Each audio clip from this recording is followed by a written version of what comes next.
간다면 우리가 실제로 UD나 하스 그리고 고대 계열 적합형과 같은 면접형 시험에서 어떤 식으로 우리가 준비를 해야 앞서 들었던 내신의 기본 조건들을 충족한 상태에서 우리가 최초합이라는 안정적인 어떤 결과를 낼 수 있을까? 이 부분에 대해서 이어서 설명의 말씀을 드리겠습니다.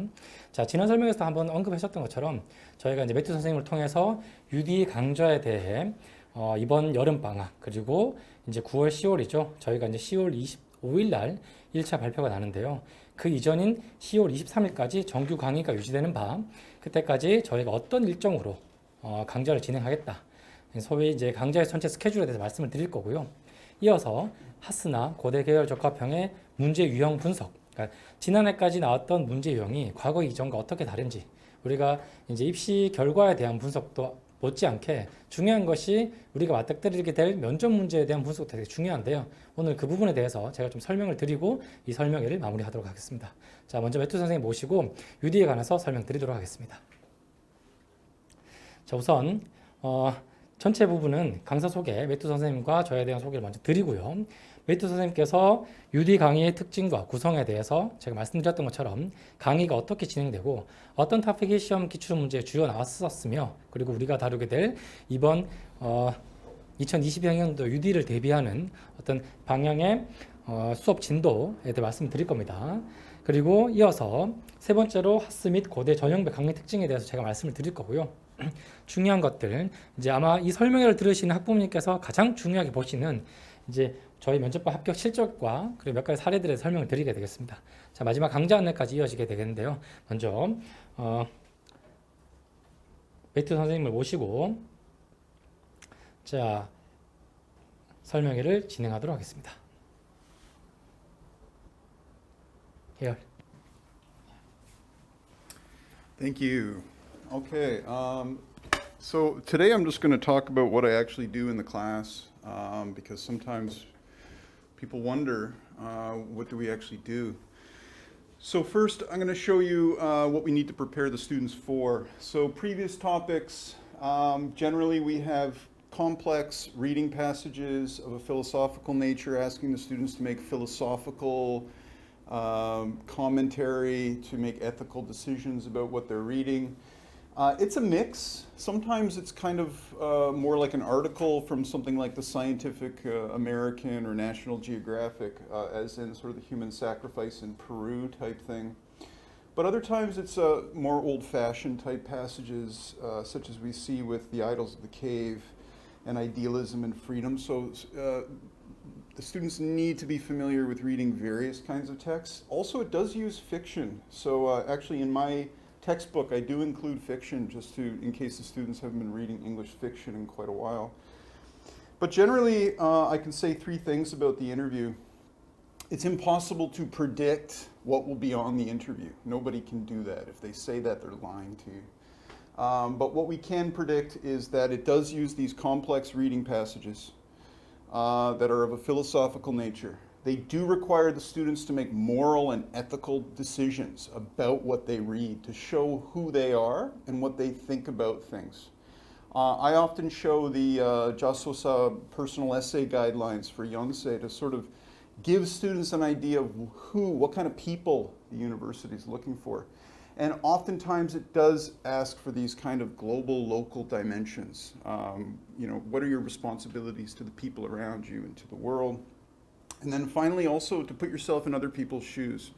I find this really useful in the lectures when I'm trying to illustrate circumstances of people in different places, different times, is to sort of put the students in the place of that person and imagine what it would be like to be that person. 네, 지금까지 매튜 선생님께서 이제 한 두 가지 정도 말씀해 주셨는데요. 우선은 이제 지난해까지 나왔던 기출 문제의 주제에 대해서 말씀을 해 주셨는데요. 이제 우리가 플라톤이 얘기한 동굴의 우화 같은 철학적인 내용에서부터 이제 그 밖에 우리가 인권 그리고 과거에 국제학에 추정되어 있었던 UD 면접의 문제 유형이 그만큼 다각도로 변하고 있다. 그래서 지금 장에서 보신 것처럼 어떤 세 가지 중요한 특징이라고 보여지는 것들이 단순히 우리가 뭐 바라봐야 되는 복잡하고도 철학적이고 정치적인 어떤 사회 현상에 대한 다양한 관점, 그것들에 대해서 매튜 선생님이 교재에서 언급하시겠고, 그리고 이런 부분들을 살펴서 학생들이 어떤 의사결정 과정에서 중요한 포인트를 집어낼지에 대해서 이제 강의 중에 특징을 잡고 있다라고 말씀을 하셨습니다. So, here's basically how the class runs. We give the students, they get a reading packet. This is very much university style readings, which they read ahead of time before the lecture. And then I do a 1 hour lecture, university style, where I sort of take the ideas and I connect them to other ideas, explain them in a very straightforward kind of way. And then I always connect them up to current issues. So I'm constantly talking about things that are going on in the world, or even that day, things I read in the news that day. And then we do 2 interview practices. Previous years we only did 1, but this year, because the time was reduced last year, we're going to do 2. So every class, the students practice 2 interview sets. And then, of course, that's all one-to-one with coaching and personalized feedback, and then a 20-minute group feedback session of things to watch out for, what would be a better way to approach the passage and the answers. So just to give you a quick overview of our plan for the year.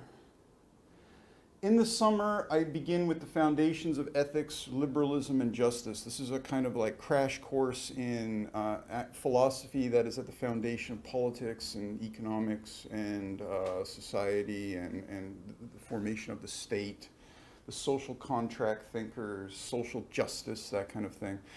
But also, what this is what we call the universe of obligation. So one way to sort of conceptualize how the interview questions work is we have to think about, I'll define it as 3 sort of layers of obligation. The first being your obligation to yourself. What is your duty to your own self?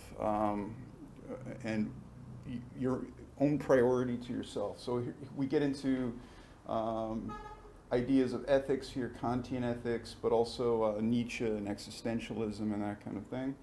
Then we expand our universe of obligation out to society, and what are our obligations to society, and what's the obligations of society to us. And this is where we get into the social contract and the ideas of what is human nature and how should the state be organized. And this continues on into like social justice. What is the responsibility of the state to society? And then finally, a kind of global justice perspective, where what responsibility as individuals and states do we have for people in other parts of the world? So this kind of expanding universe of obligation. Moving on, in September, I then get into critical theory. That is one of the things I kind of specialize in my lectures, is criticizing the sort of structures of values and beliefs and politics and structures of power, and just sort of putting these things into question, questioning how the way things are. And this is very much at the foundation of academia, where we are taking these kind of critical perspectives on social phenomenon of nations, of international politics, etc. So that's what we do in September. Again, these lectures are almost like an introduction to first-year university. So in some ways, this is a kind of first-year university preview class. So it sort of gets you into the kind of thinking that you will be doing when you get to university. And you can just even see it in the kind of topics we're dealing with, like globalization, global capital, and these are international studies topics. And then finally in October, it's a kind of review, but taking it a step further. So I'm going to revisit the things we talked about in the summer, just so the students are prepared to use those ideas.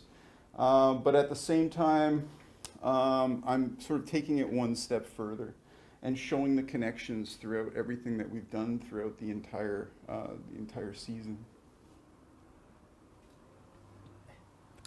네, 매튜 선생님께서 이제 지금까지 설명하신 강좌의 전체 흐름인데요. 저 요약해 드리자면 우선 3시간을 강좌는 첫 번째 1시간 매튜 선생님께서 직접 강의를 진행하시고요. 그리고 두 번째 남은 2시간 중에서 1시간 40분은 면접 연습을 진행하게 됩니다. 실전 유형 같은 문제로 매튜 선생님께서 직접 만드셨고요. 그리고 그런 문제들을 가지고 이제 저희가 이제 수업 치이들, 보조교사들과 연습을 하게 됩니다. 그리고 면접 연습은 항상 1대1로 이루어지기 때문에 저희가 뭐 집단 면접이나 그룹 첨삭과 같은 그런 내용들 없고요. 그리고 1대1 면접하는 동안 내가 문제를 푸는 순서가 되기 전까지 혹은 이후에는 어떤 식으로 대기하고 있냐. 자, 여분의 문제를 통해서 우리가 어떤 식으로 답변을 구성하게 될지에 대한 어떤 스크립트 또는 답변을 쓰는 연습을 하게 됩니다. 그것 또한 저희가 첨삭을 받을 수 있게 준비를 하고 있고요. 그래서 마지막 20분은 매튜 선생님께서 그간에 풀었던 오늘 진도 나가면서 풀었던 문제들에 대한 해설을 함께 하게 됩니다. 저희 KNS 어학원 이제 국제학부 반의 특징은 바로 이러한 3시간의 과정 속에서도 누구 하나 면접 연습을 하지 않는다 하더라도 소위 빈 시간이 없이 짜임새 있게 구성이 된다는 것인데요. 이게 이제 저희 KNS 어학원의 특징이 될 것이며 매튜 선생님께서 그런 어떤 그 강의 구성 방식으로 진행을 해 나간다고 보시면 됩니다. 그리고 이제 강의 전체적인 흐름에 대해서 우리가 이번 여름 기간 동안에는 소위 근대 철학에 대한 부분을 다루게 될 것이고요. 9월 달에는 어떤 자본주의 구조, 우리가 흔히들 이제 사회탐구나 그리고 철학 기반 사회과학적 교과 개념에서 많이 등장하게 되고 있는 그런 부분들 언급이 될 거고요. 그리고 10월 이제 면접이 이루어지는 그 해당 월에는 바로 현대 철학에 대해서 교과 과정이 모두 다루지를 못하고 있으나 외부 지문으로서 출제되었던 그런 부분들을 충분히 분석해서 매튜 선생님께서 맥을 짚어주실 예정입니다. All right, and I'll just take you through a quick example of what we do, because I've often sort of had this comment like, "Oh, I didn't know you actually did this in the class." So this is what we do. So, for example, in the summer we're dealing with the realist tradition, international politics, Hobbes, Machiavelli, human rights theory, especially in Locke, Rawls, social justice, and then Peter Singer and effective altruism. So I'm taking this philosophy, but I'm not just teaching a philosophy lecture because that would be kind of boring, and I don't want to be bored, and I'm pretty sure nobody else wants to be bored either. So generally what I do is I use as a foundation a current issue.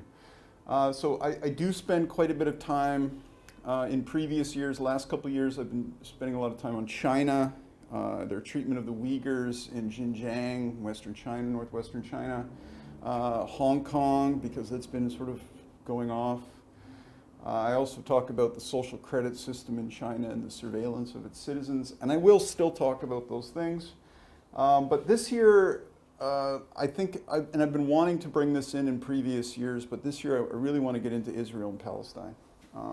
It's something I've kind of stayed away from because it requires a lot of discussion and depth. But over the course of the summer, I'm going to explain it in stages. And in case you're not familiar with it, basically in 1917, Palestine was entirely controlled by the Palestinian people. And then with the movement of Jews from Europe following the Holocaust, they took more territory. There was a partition. And then over the past 60 years, they've slowly eaten into the territory of the Palestinians, who are pretty much down to just this small area here, Gaza and this West Bank. And you can see that the West Bank is basically a military occupation, hence the yellow that's sort of eroded into there as well. And basically the people of Palestine, they have declared their own statehood, but essentially they are living under, and people have described it in different ways. We could call it a colonial state, perhaps, although there's very little extraction going on and exploitation, but certainly apartheid. We can definitely call it an apartheid state, and it's a military occupation. And so I use this to talk about human rights, being Palestinian versus being a Jewish citizen of Israel. What rights do you have? And this just opens up a whole bunch of things. I can talk about refugees, I can talk about displacement, and I can talk about human rights violations. So actually, it's a very complex issue, Palestine and Israel. But if I just focus on sort of human rights arguments, I can bypass the controversy in a sense. I can just sort of say there is a kind of minimal standard of the way people should be treated in the world. And all I'm arguing here, and it's a form of argumentation, all I'm arguing is that Palestinian people are entitled to being treated with human rights because it's a universal standard. And that, of course, brings us to the Universal Declaration of Human Rights, which I use as a very foundational document to support arguments. We got a question there, sir. We have a question. 네, 지금까지 매튜 선생님께서 설명하신 부분들은 이런 겁니다. 여기 심한 선생님께서 질문하셨는데요. 네, 매튜 선생님께서 진행하시는 영어 수업, 그 UD 수업은요, 100% 영어로만 진행이 되고요. 그리고 앞서 보셨던 슬라이드에서 이제 이번 여름 방학 기간 동안에 나가는 제가 아까 말씀드렸던 근대 철학에 대한 내용들은 그 중에서도 우리가 철학적인 부분만 그냥 설명한다면 상당히 지루할 수밖에 없죠. 그래서 지금까지 매튜 선생님께서 설명하셨던 것처럼 소위 철학적인 배경을 가진 내용들을 그리고 가장 근대 이슈와 연계해서 어떤 식으로 설명할 수 있을지, 사실 이제 근대 이슈와 현대 이슈와 그리고 우리가 배우게 되는 근대 철학적 개념들을 어떻게 접목할 수 있을까, 이게 이제 연세대학교 UD 면접에서의 어떤 출제 의도라고 보여지고요. 거기에 맞게끔 매튜 선생님께서 이제 지금 중국이나 또는 팔레스타인과 같은 또는 지금 보시는 인권에 관한 슬라이드 자료를 가지고 설명해 주신다, 이런 맥락에서 이해하시면 되겠습니다. And of course, then I can bring in John Locke. I can bring in Thomas Hobbes and their views of human nature. I can bring in things about the state and use Palestine and Israel as an example. I can use John Rawls. I can talk about Rawls's idea of a just society. And then I can illustrate this and say, okay, well, within the state that the Palestinians are living in, do they have respect of their individual rights, liberties, and freedoms? And the answer would be no, of course. And we can sort of test the philosophy against the real world cases. I can also expand it into John Rawls' Law of Peoples, where he took it beyond the idea of the state and put it into an international scale. And I can go through this list and say, okay, if we are considering Palestine to be their own nation, are they free and independent? No. Is their freedom and independence respected by the Israelis? No. Do they have the right to self-defense? So the Israelis, again, this idea that they're sort of defending themselves against the attacks of the Palestinians. Do they have the right of self-defense? We can talk about that. People are expected to observe treaties and undertakings, and there's problems with that as well. So I can kind of go through the entire list and then illustrate them using the Palestine-Israel situation. And then, of course, this is sort of standard international law generally, up until number 6. I've lost the numbers here. But in number 6, Rawls takes it a step further here, and he says that peoples have a duty to assist other peoples living under unfavorable conditions that prevent their having a just or decent political and social regime. This is a break from sort of standard concepts in international law, which opens up the idea of the right to protect or to intervene in these kinds of conflicts. And there has been this kind of desire to intervene. Unfortunately, because of realist international relations, while most of the world wants to see some kind of action taken on the Palestine-Israel conflict, it is blocked by the United States and the Security Council. And so essentially this is another way I can sort of get into talking about Thomas Hobbes and Machiavelli and Noam Chomsky, and then bring them into what's going on in the United Nations. And do a critique of the United Nations and how it functions in international politics. 네, 지금 몇 장의 슬라이드에서 보셨는데요.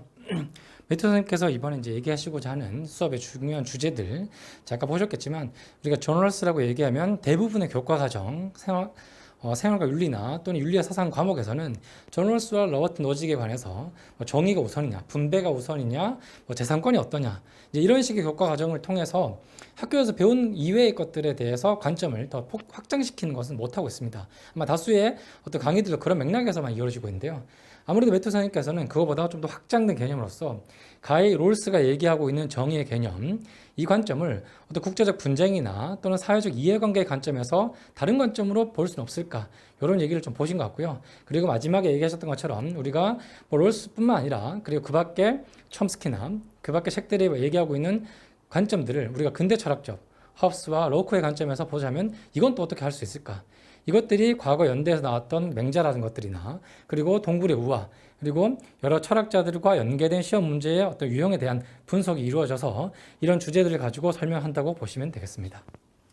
Okay, and finally, this is an example of after this lecture, after I've talked about all these different things, and that was a kind of sort of summary of many lectures. Of course, this is all broken into parts. We can then do an interview.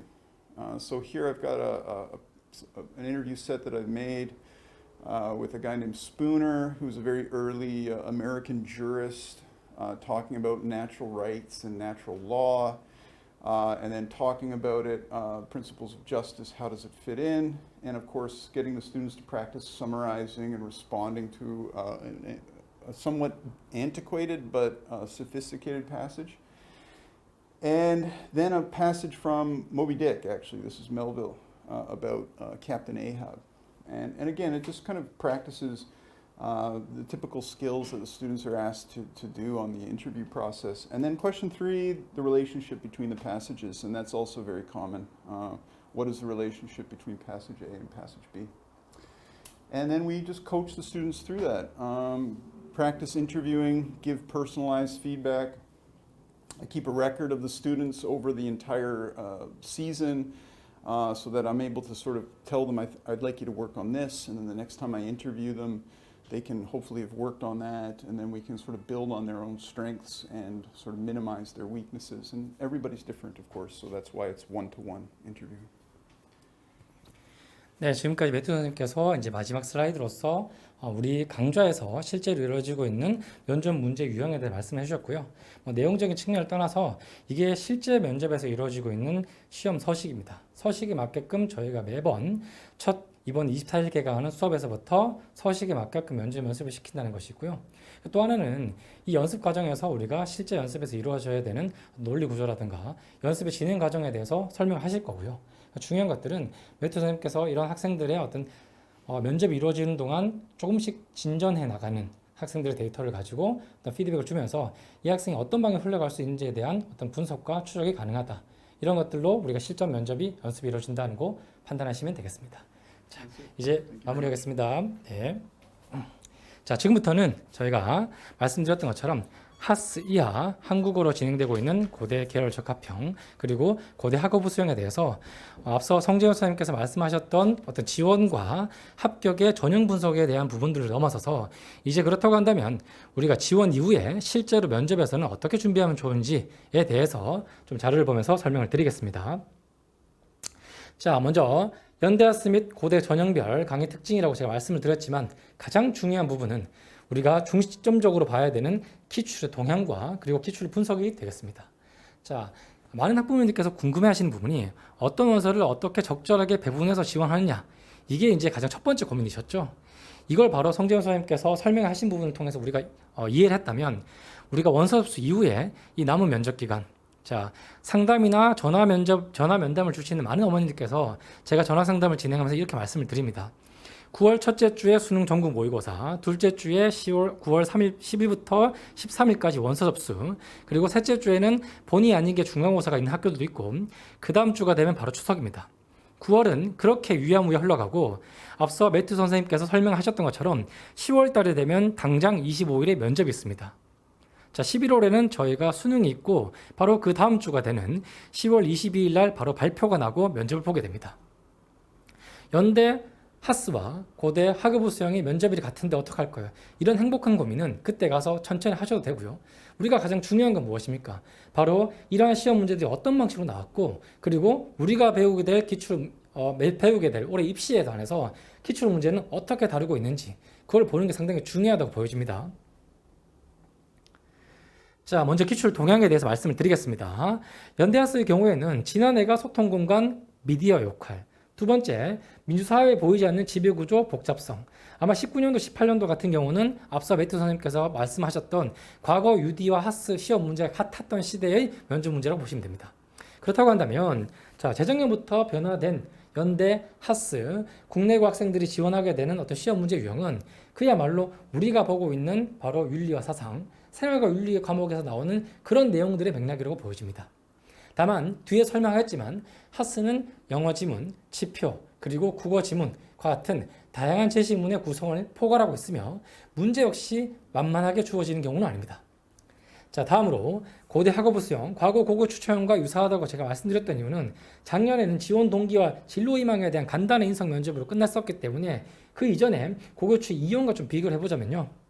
유교윤리 사상, 그리고 지속 가능성 관점, 문화를 수용하는 자세. 자, 20년도에 나왔던 내용들을 보자면 당연히 저희가 생활과 윤리에서 배우는 내용 선에서 커버가 되지 않을까라고 보게 되지만 지문의 난이도나 답변해야 되는 수준을 본다면 가히 윤리와 사상에 복음가고 있습니다. 앞서 매튜 선생님께서 서양 철학에 대한 얘기를 많이 하셨지만 우리가 지원하게 되는 고려대학교 학업부 수형 또 이어서 설명할 수 있는 계열적합형의 경우에는 철저하게 국내 교과 과정에 배념을 두고 있는 것들이 사실입니다. 그렇다 보니까 동양사상에 대해서 좀 더 집중할 수밖에 없고요. 그렇다고 한다면 생활과 윤리가 다루고 있는 미약한 부분을 넘어서서 윤리와 사상이나 법과 정치에 관한 부분도 충분히 이해를 하셔야 된다는 부분이 필요하고요. 고대 계열 적합형의 경우는 보겠습니다. 자, 제시문에 기반한 대상 이해 방식을 논리, 그리고 이기심과 이타심. 이것 또한 동양윤리 사상. 흔히 우리가 과거 논술 문제에서 많이 봤던 유형의 문제들과 비슷한데요. 그러니까 제시문과 질문이 같은 맥락으로 이루어진다고 봤을 때 연대의 경우에는 소위 우리가 다양한 지문의 다양성과 문제의 어떤 난이도에 포커스를 두고 있다면 고대의 경우에는 지문 자체가 포괄하고 있는 교과 개념들이 아주 난이도 있는 선택 과목들을 추구하고 있으며 그리고 그 지문 역시도 상당히 긴 시간들과 또는 독해와 지문에 대한 이해와 그리고 문제 분석에 대한 시간이 많이 걸릴 수밖에 없는 구조로 이루어져 있다고 보시면 되겠습니다. 자, 그래서 지난해까지 나왔던 기출 문제들의 어떤 동향을 전체적으로 요약해 본다면 이 세 개 과정 전형에서의 어떤 문제 유형을 보자면 첫 번째, 제시문 유형의 다양화. 자, 연대는 하스 전형의 경우에 말씀드릴 것들이 차이가 없고요. 그리고 고대를 하더라도 이번에 새로 포함이 된 학업부 수형 경우에도 제시문 유형이 아주 다양해질 수 있습니다. 자, 계열 적합형이 21분 준비하고 7분을 면접 보는 전형이지만 학업부 수형 같은 경우가 16분 준비하고 7분 면접 본다면 지문의 길이가 길 수가 없습니다. 그렇다고 한다면 이전에 도입되지 않았던 새로운 형태의 유형의 어떤 지문이 등장할 수도 있다는 것도 고민해 볼 필요가 있고요. 두 번째, 교과 밖 주제와 연계성이 강조되고 있다. 자, 앞서 말씀드렸다시피 교과 개념 안에 우리가 문제 유형을 충분히 포괄할 수 있다면 교과서나 탐구 영역의 여러 교과목들을 열심히 보면 됩니다. 하지만 중요한 것은 자, 교과 주제가 연계가 된다면 우리가 어떻게 지문을 이해하고 이 지문들이 우리가 배운 교과 개념과 어떤 식으로 연계될 수 있을지에 대한 파악 능력이 상당히 중요해지는 것입니다. 세 번째, 수식, 지표, 그림 등 시지각적 자료를 활용한 자, 연대 하스 전형에 제가 염두에 두고 넣은 자료인데요. 중요한 것은 이것이 고대에도 충분히 적용될 수 있다는 것들, 문제 속에 지표가 포함되는 경우도 과거 고대 시험 문제에 나왔었기 때문에 이 부분도 염두에 두시라는 맥락입니다. 네 번째, 문항의 문제의식과 지원자의 전공의 연계성. 자, 4번 같은 경우는 철저하게 고대의 베이스를 두고 있다고 보시면 될 것이고요. 5번, 수능형 제시문과 논술형 답변을 요구하며 측정의 정량화를 추구하고 있다. 과거처럼 어떻게든 답변을 하고 그리고 개인의 생각이 많이 들어가서 정량화 불가능한 것들보다는 오히려 지표와 여러 가지 어떤 수식들을 활용해서 어떻게 됐든 정량화 가능한 식으로 시험 문제가 진화하고 있다는 맥락에서 이해하시면 되겠습니다. 자, 그리고 이제 실제로 기출 문제에 대한 예시가 분석이 좀 되겠습니다. 먼저 학종 국내형 같은 경우는 과거 재작년 이전의 시험 문제 유형에서는 우리가 제시문이 영어로 등장했었고, 근데 작년 같은 경우는 제시문과 더불어서 문제 유형도 1번과 2번, 과거에는 UD와 문제를 공유하면서 1번, 2번 한국어로 대답하고 3번만 영어로 대답하는 식이었다면 이제는 한국어로 대답할 때 문제가 두 개로 나누어지는 방식으로 진행되고 있다. 보시면 되겠고요. 2번에서 분석, 진단, 대안의 논리 구조와 능력이 필요하다. 다시 말해 지문 유형이 다양한다고 보여졌을 때 어떻게 분석할 것이며 그걸 통해서 본인이 진단하는 것이 무엇이며 결론적으로 문제가 요구하고 있는 어떤 대안에 대해서 구조화 있게 또는 짜임새 있게 말을 할 수 있냐, 이게 어떤 연대 하스 전형에서의 중요한 포인트라고 보시면 되겠습니다. 자, 두 번째 보겠습니다. 고려대학교 학생부 종합전형. 제가 말씀드렸지만 학업부 수형의 경우에는 지난해보다 그 이전에 우리가 고교춘 2전형을 참고했다고 말씀을 드렸고요. 그러다 보니 자, 제시문 분량이 아닌 창의적 제시문, 분량보다는 어떻게 보면 지금까지 접해보지 못했던 새로운 유형의 어떤 지문이 등장할 가능성이 크다. 그래서 개념정의나 해결 방안, 영향과 같은 자주 나오는 키워드 중심으로 고대는 어떤 문제가 나오더라도 개념정의, 해결 방안, 그 영향에 대해서 우선은 내가 먼저 염두 주자. 우리가 수능 문제 풀 때 긴 지문의 경우는 어떻습니까? 문제를 먼저 보고 제시문을 파악하죠. 이것도 그 맥락이라고 이해하시면 되겠습니다. 마지막입니다. 고려대 학생부 종합전형 계열 적합형의 경우였는데요. 앞서 성재훈 선생님께서 말씀하셨던 것처럼 우리가 이런 전형에 지원하고 안 하고 또는 경쟁률이 치열하고 모집 단위가 줄어들고 이런 부분보다도 어쨌든 우리가 지원하기로 결정을 했다면 이 부분에 대한 철저한 분석이 필요한데요. 보시는 것처럼 예능과 같은 제시문 길이로 문제가 나오겠다. 그렇다고 한다면 우리가 준비 시간이 여긴 23분으로 돼 있는데 2분 줄었습니다. 21분에 면접이 7분 동안 이루어진다. 그러면 실제 면접이 진행되는 시간보다 3배의 길이로 지문을 분석할 수 있는 시간을 줬다면 첫 번째, 지문의 길이는 분명히 길 것이다. 두 번째, 길지 않다면 난이도가 높을 것이다. 충분히 파악 가능하죠? 그런 맥락에서 관점과 비판적 평가라는 식의 답변을 요구할 수 있다. 이게 작년과 그 이전 일반 전형에서 언급됐던 방식이고요. 구체적 논리 근거가 필요하다. 왜? 지문이 긴 만큼 반드시 요약이란 부분이 필수적입니다.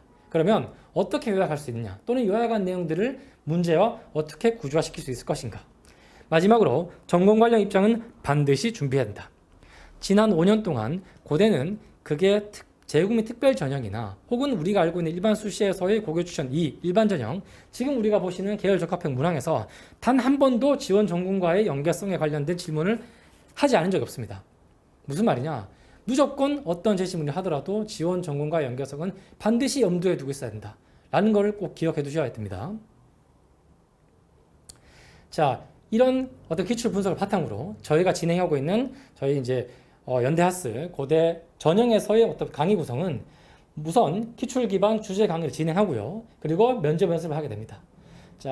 메이트 선생님께서 설명하셨지만 연습을 진행하고 나서 학생의 데이터가 쌓이고 그걸 보여줄 수 있어야 되죠. 저희도 모의 면접을 진행하고 저는 직접 나서서 학생과 모의 면접을 영상 촬영을 진행하게 됩니다. 일정한 시기에는 저희가 9월 중 기획하고 있지만 전체 모의 평가를 통해서 전체 학생들은 순위를 매기게 됩니다. 나와 같은 계열을 지원하는 학생들이 그리고 같은 학원을 다니는 학생들 사이에서 내가 어느 정도 위치인가, 이게 전체 모집단이 될 수는 없겠지만 대략적인 판단의 근거가 된다는 거, 부모님들과 지원하는 학생들에게서는 상당히 중요한 판단 근거가 될 텐데요. 저희가 그런 것들을 통해서 마지막까지 우리가 각 지원 계열별 어떤 식으로 준비하면 되는지에 대해서 철저하게 관리가 들어갈 것이고요. 그리고 강의 자료나 평가 서식 같은 경우는 저희가 매 회차 수업 때마다 나가게 되는 강의 자료, 왼쪽은 시험 문제가 될 것이고요. 오른쪽은 그 자료에 대한 해설이 될 것입니다. 다수의 어떤 준비하는 과정에서 대다수의 학생들은 그냥 문제만 풀고 연습만 하고 끝나는 경우가 많습니다. 하지만 저희는 모든 문제의 출제 의도와 제시문과 문항에 대한 해설 또는 참고 자료를 통해서 충분히 문항을 다 이해하지 못하더라도 집에 가서 복습이 가능하도록, 그리고 말씀드렸던 모의 평가를 통해서 학생들의 성적을 정리하고 있다. 그래서 저희가 KNS 면접반이 UD가 됐든 하스가 됐든 수많은 합격 사례를 가지고 있는데요. 지난 설명에 설명드렸던 것처럼 하스와 그리고 그 밖의 학교들에 대해서도 충분히 합격 사례가 있으니 이런 데이터들로 판단하실 필요가 있겠습니다. 어느 학원이나 데이터에 대한 얘기를 많이 하고 있습니다. 하지만 지난 데이터는 의미가 없죠. 바로 직전에 우리가 함께했던, 우리가 참고할 수 있는 우리 선배들의 데이터가 어떤지, 그리고 현재 지금 이 설명회를 들으시는 다수의 학부모님들은 아마 국내고 학생들의 학부모님일 겁니다. 그러면 수많은 데이터, 해외고나 또는 특례준비생들이 섞여 있는 그런 데이터보다는 순수하게 우리 국내고 학생들이 어떤 지원을 했고 어떤 내신으로 어떤 결과를 가졌는지 그 부분에 대한 아주 면밀하고 정제된 데이터를 통해서 본인들의 위치나 또는 지원 여부를 판단해 가신 것이 앞서 성재훈 선생님께서 설명하신 부분들과 저희가 강의로서 입증하고 있는 합격 사례들과 데이터 그리고 수업 진행 방식의 핵심이 될 것입니다.